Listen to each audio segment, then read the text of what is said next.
നവകേരള സദസ്സ് നടത്തിയ മുഖ്യമന്ത്രിക്കും മന്ത്രിമാർക്കും ട്രാവൽ അലവൻസ് നൽകാൻ 35 ലക്ഷം രൂപ അനുവദിച്ച ധനവകുപ്പ്.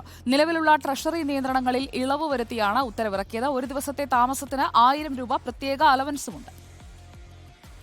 നവകേരള സദസ്സിനു വേണ്ടി 1 കോടി രൂപയ്ക്ക് മേൽ വില വരുന്ന ബസ്.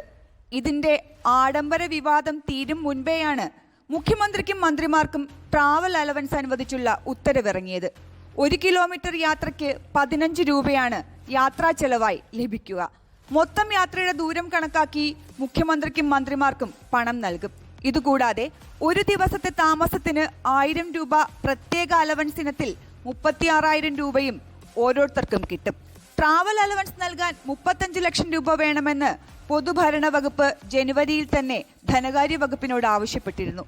ഇത് പരിഗണിച്ചാണ് ജനുവരി 30-ന് ഉത്തരവിറക്കിയത്. ചെലവ് ചുരുക്കാനാണ് ബസ്സിൽ മുഖ്യമന്ത്രിയും മന്ത്രിമാരും ഒരുമിച്ച് യാത്ര ചെയ്യുന്നത് എന്നായിരുന്നു സർക്കാരിന്റെ നിലപാട്. എന്നാൽ അതിനൊപ്പം മുഖ്യമന്ത്രിയുടെയും മന്ത്രിമാരുടെയും വാഹനങ്ങളും അകമ്പടിയായി ഉണ്ടായിരുന്നു. ഈ ചെലവുകൾക്കെല്ലാം പുറമെയാണ് ട്രഷറി നിയന്ത്രണങ്ങൾ മറികടന്ന് ഇപ്പോൾ 35 ലക്ഷം രൂപ കൂടി അനുവദിച്ചിരിക്കുന്നത്. ക്ഷേമ പെൻഷൻ മുടങ്ങി, ക്ഷേമ പദ്ധതികൾ മുടങ്ങി.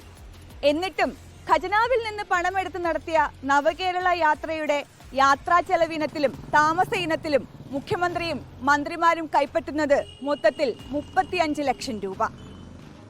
Reporter PR Praveena, in reporter, Thiruvananthapuram.